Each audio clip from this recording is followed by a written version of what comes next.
pertama dalam bab ini yaitu hadits nomor 664 dari awal kita belajar, dan ada 1A dan 1B, artinya dalam nomor hadits ini 664 ada dua buah riwayat. Riwayat 1A dengan sanad sahih dari Abu Hurairah radhiyallahu anhu, dia berkata, "Awsani khalili sallallahu alaihi wasallam bi thalathin siyami thalathati ayyam min kulli shahrin wa rak'atay duha wa an utira qabla an arqud." Artinya, kekasihku Muhammad sallallahu alaihi wasallam mewasiatkan kepadaku 3 perkara. Agar aku berpuasa 3 hari setiap bulannya, melaksanakan sholat duha 2 rakaat, dan melaksanakan sholat witir sebelum aku tidur. Diriwayatkan oleh Bukhari, Muslim, Abu Daud, Tirmidzi dan juga An-Nasai meriwayatkan dengan riwayat yang senada. Hadis ini kita coba korek mutiaranya teman-teman sekalian. Bagaimana Abu Hurairah radhiyallahu anhu yang bernama Abdurrahman ibn Sakhr, beliau menyebutkan wasiat Nabi SAW yang disampaikan kepada beliau secara khusus. Dan kalau kita istilahkan wasiat berarti sesuatu yang sangat penting. Makanya biasa dikatakan kalau surat-surat penting yang akan disampaikan itu berisi atau dikatakan surat wasiat ya. Maka surat wasiat ini memang penting. Dan ini ada anjuran kita untuk menulis wasiat ya. Sebagaimana Nabi SAW mengatakan dalam sebuah hadis ya, yang kurang lebih maknanya, janganlah seseorang dari kalian memiliki ya, terlintas di benak dia ya, sesuatu yang dia khawatir nanti, misalnya dia meninggal nanti akan sulit diketahui, misalnya utangnya, misalnya janji dia pada orang lain dan seterusnya ya, 3 hari kecuali dia sudah tulis dalam bentuk wasiat itu, dan dia letakkan di tempat yang kira-kira terjangkau oleh ahli warisnya ya, di bawah bantal kah, di lemari kah, di mana, jadi dia pada saat meninggal, atau mungkin sekarang di handphone ya, di media kita, maka supaya ahli waris kita tahu, oh ternyata ayah saya atau ibu saya ini punya utang sama fulan, atau wasiat dia misalnya untuk ahli warisnya, atau pemakaman dia dan seterusnya, supaya dijalankan sesuai dengan sunnah. Maka ini termasuk wasiat-wasiat yang penting yang harus diperhatikan ya. Nah, Abu Hurairah mengatakan ada sebuah wasiat dari kekasihku Rasulullah SAW ya, dan itu 3 hal. Maksudnya ada mungkin wasiat lain, tapi 3 hal ini dalam satu waktu disampaikan oleh Nabi SAW kepada beliau. Hari ini mutiara yang pertama bisa kita ambil dari hadis, yaitu masalah makna wasiat. Kurang lebih salah satu makna wasiat dan bagaimana Abu Hurairah menyampaikan radhiyallahu anhu wasiat yang khusus untuk beliau ini kepada umat. Kemudian yang kedua adalah anjuran untuk berpuasa 3 hari setiap bulannya, atau dikenal dengan puasa Ayyamul Bid ya. Dan Nabi SAW mengatakan dalam hadis yang lain, hadis sahih, berpuasa 3 hari setiap bulannya pahalanya sama dengan puasa selama 1 tahun ya.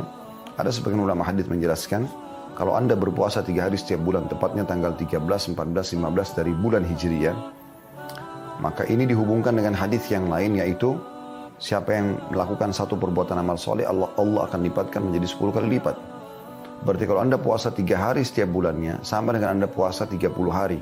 Karena 1 hari puasa sama dengan 10 hari puasa pahalanya. Sehingga dengan 3 hari puasa berarti sama dengan anda puasa selama 1 bulan. Kalau anda berpuasa melakukan ini dalam 1 tahun, ya, tentu selain Ramadan, karena Ramadan adalah puasa wajib, artinya 11 bulan, maka kurang lebih mendekati ya 1 tahun anda berpuasa. Ya. Ini salah satu makna yang disampaikan oleh para ulama. Dan kemudian ini tentu puasa sangat bermanfaat tentunya, terlepas daripada ada penelitian medis dalam masalah ini, tapi teman-teman sekalian, kita harus menyadari bahwasanya apa yang disampaikan oleh Nabi SAW atau Allah Subhanahu Wa Taala dalam Al-Quran atau dalam hadis Nabi SAW ya, apa yang disampaikan oleh Allah Subhanahu Wa Taala dan apa yang disampaikan oleh Nabi SAW, semua ini teman-teman sekalian adalah pasti baik buat kehidupan kita, buat kesehatan kita, buat segala-galanya gitu, ya, buat segala-galanya. Jadi bukan hanya sekedar pahala, tapi akan banyak manfaatnya. Saya pernah melihat ada cuplikan dari salah satu dokter di Mesir ya, seingat saya namanya Dr. Abdul Daim, dan beliau sekarang lagi booming, sering mengangkat relevansi antara Al-Quran dengan alam keilmuan ya, atau penemuan apapun yang berhubungan dengan masalah ilmiah di waktu kita sekarang dengan teknologi yang ada tentunya. Maka salah satunya tentang puasa 3 hari ini. Jadi ada beberapa penelitian dari orang non-muslim, bukan orang muslim ya. Kalau di pertengahan bulan itu, kalau ada yang berpuasa selama 3 hari ini, itu sangat besar untuk meningkatkan imun tubuh ya, untuk menetralisir darah dan segala macam hal yang berhubungan sama masalah kesehatan. Itu orang teman-teman medis lebih pantas untuk membahas masalah ini, tapi saya cuma sekedar memberikan gambaran. Selain ada pahala, apa yang dianjurkan juga ada sangat besar manfaatnya buat kesehatan, gitu kan? Pada tidak kalau dalam 1 bulan Anda mungkin tidak berpuasa, ya, Senin Kamisnya, makanan dan minuman terus-menerus masuk ke dalam diri tubuh kita, maka itu akan dibersihkan atau minimal dinetralkan dengan adanya puasa tersebut. Ada hari-hari di mana Anda mengontrol makanan dan minuman yang masuk ke dalam tubuh kita. Ya. Kalau Islam sudah menganjurkan ada puasa sunnah Senin Kamis, berarti sepekan 2 hari ya. Di dalam 7 hari itu Anda punya 2 hari penetralan. Kemudian di tengah-tengah bulan juga ada 3 hari puasa Ayyamul Bid ini. Kemudian mutiara yang ketiga, teman-teman, dari hadis adalah anjuran untuk mengerjakan 2 rakaat sholat duha.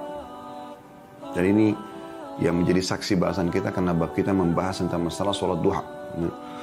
Serta ini jumlah minimal dari sholat duha, yaitu 2 rakaat. Ya. Dan ini yang menjadi saksi bahasan kita, serta kedepannya akan cukup banyak keutamaan-keutamaan sholat duha, nanti akan kita dengarkan langsung ya. Jadi saya tidak rincikan sekarang, tapi akan kita dengarkan langsung dari riwayat-riwayat yang ada. Tapi ini mutiara yang ketiga, yaitu anjuran mengerjakan sholat duha dan minimal 2 rakaat. Kemudian mutiara yang keempat adalah dan witir sebelum tidur. Ya, witir sebelum tidur. Di sini ada bahasan para ulama tentang masalah witir ini. Kalau seandainya seseorang itu khawatir nggak bangun di akhir malam atau sepertiga malam, maka anjurannya adalah dia sholat witir sebelum tidur. Sampai dalam mazhab Abu Hanifah rahimahullah, beliau lebih cenderung mewajibkan sholat witir, sunnah yang diwajibkan oleh beliau. Ya. Sholat sunnah diwajibkan oleh beliau. Ya. Tentu tidak berdosa kalau meninggalkannya, tapi artinya sampai pada tingkat beliau dalam mazhab itu anjurannya selalu witir. Gitu.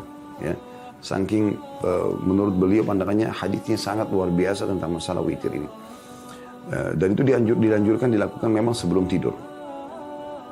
Tapi bagi orang yang melihat dirinya mampu bangun di sepertiga malam, maka dia menunda witirnya sampai di sepertiga malam. Itu lebih afdal tentunya. Itu lebih afdal.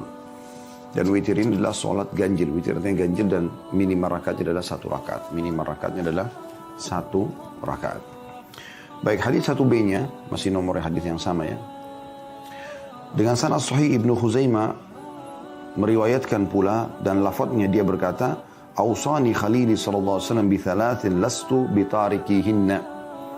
Alla anama illa ala witrin wa alla ad'a rak'atay duha wa innaha salatul awwabin wa siyami 3 ayyamin min kulli syahr." Dalam riwayat lain masih sama sahabat Nabi yang mulia Abu Hurairah radhiyallahu anhu, beliau mengatakan, kekasihku Muhammad sallallahu alaihi wasallam mewasiatkan kepadaku 3 perkara yang mana aku tidak akan meninggalkannya semasa aku hidup. Ya. Yang pertama, agar aku tidak tidur kecuali setelah melakukan sholat witir. Aku tidak tidur kecuali sudah mengerjakan sholat witir. Yang kedua, agar aku tidak meninggalkan 2 rakaat sholat duha. Dan yang ketiga, ya karena itu adalah sholat awwabin. Ada penjelasan footnote nomor 1 di bawah. Penggalan al-awwabin mempunyai syahid atau saksi dari hadis Zaid bin Arqam diriwayatkan oleh Muslim dan lainnya. Dan ia juga memiliki riwayat-riwayat lain yang menguatkannya. Ya. Sebagaimana disebutkan juga dalam As-Sahihah oleh Syekh Albani nomor 1164. Ya. Kemudian yang ketiga adalah dan puasa 3 hari setiap bulannya. Puasa 3 hari setiap bulannya. Baik, hadis ini teman-teman sekalian sama tadi ya sebelumnya menyebutkan tentang wasiat Nabi SAW kepada Abu Hurairah, dan Abu Hurairah radhiyallahu anhu menyampaikan kepada kita agar kita pun bisa menikmati ibadah ini dan meraih pahalanya gitu ya. Yang pertama